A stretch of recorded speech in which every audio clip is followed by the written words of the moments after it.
Phone tapping అవుతుంది అంటాడు. యాడైతుందిరా భయ్, ఏమైతుంది బయట పెట్టంటే మనకు చెప్పాడు. యూట్యూబ్లకు లింక్లు ఇస్తారు, యూట్యూబ్లకు మీడియాలకు లింకులు ఇచ్చి వీళ్ళ ఫోన్ ట్యాప్ అయింది, వాళ్ళ ఫోన్ ట్యాప్ అయింది, ఇదైపోయింది అదైపోయింది. చెయ్యి, నీ చేతులు ఉంది కదా అధికారం, ఏం చేస్తావు వచ్చేయి. వద్దంటారు ఎవరన్నా? ఏమన్నా తప్పు జరిగితే విచారణ చేయి, మేము వద్దంటలేం కదా. ఎక్కడెక్కడ తప్పులు జరిగినావో ఎవరు తప్పులు చేసినరో వాళ్ళ మీద చర్య తీసుకో. భయపడతాం, ఎవడు కూడా ఇక్కడ భయపడ్డాడు ఎవడు లేనే లేడు. నువ్వు ఎంటిగా కూడా వీకలేవు అనే మాట కూడా నేను విజ్ఞప్తి చేస్తా ఉన్నా. మీరు దయచేసి నేను మిమ్మల్ని కోరేది ఒకటే, మనం వీటికి ఆగం కావద్దు. ఈ 100 రోజులల్లా అస్సలు పనిచేసే తెలివేమో లేదు, కరెంట్ ఇచ్చే ముఖం లేదు, మంచిళ్ళు ఇచ్చే ముఖం లేదు, రైతు బంద్ చేసే ముఖం కాదు, రైతులు చస్తుంటే రైతుల పొలాలు ఎండుతుంటే ఆడ పోయే తెలివి లేదు.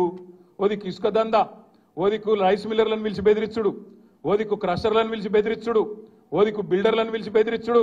మాకు పార్లమెంట్ ఎన్నికలకు పైసలు కావాలి, ఢిల్లీకి కప్పం కట్టాలి అని 2000 కోట్లు ఇప్పటికే మెల్లగా జమ చేసుడు.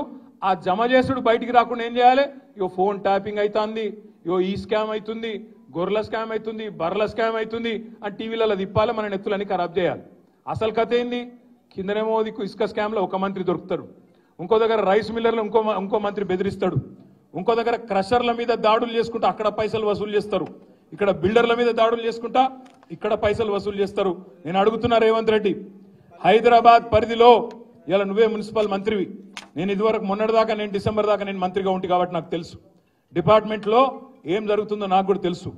ఇవాళ నేను అడుగుతున్నా, గత 3 నెలలుగా హైదరాబాద్లో బిల్డింగ్ పర్మిషన్లు ఎందుకు వస్తలేవు? ఏ కారణం చేత బంద్ పెట్టినావు? బిల్డర్లను పిలిచి బెదిరించి మీరు పైసలు కడితేనే పర్మిషన్ ఇస్తా అంటున్న మాట వాస్తవం కాదా?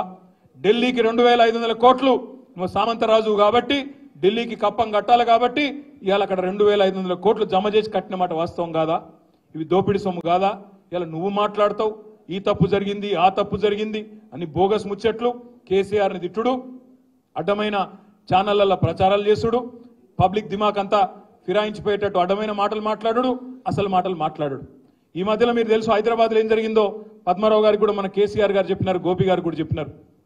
హైదరాబాద్లో మనం ఉన్నప్పుడు 20,000 లీటర్లకు ఫ్రీ నీళ్ల కోసం 11.5 లక్షల మందికి దగ్గర 11.5 లక్షల కుటుంబాలకు 20,000 లీటర్లకు ఫ్రీ నీళ్లు ఇచ్చినాం.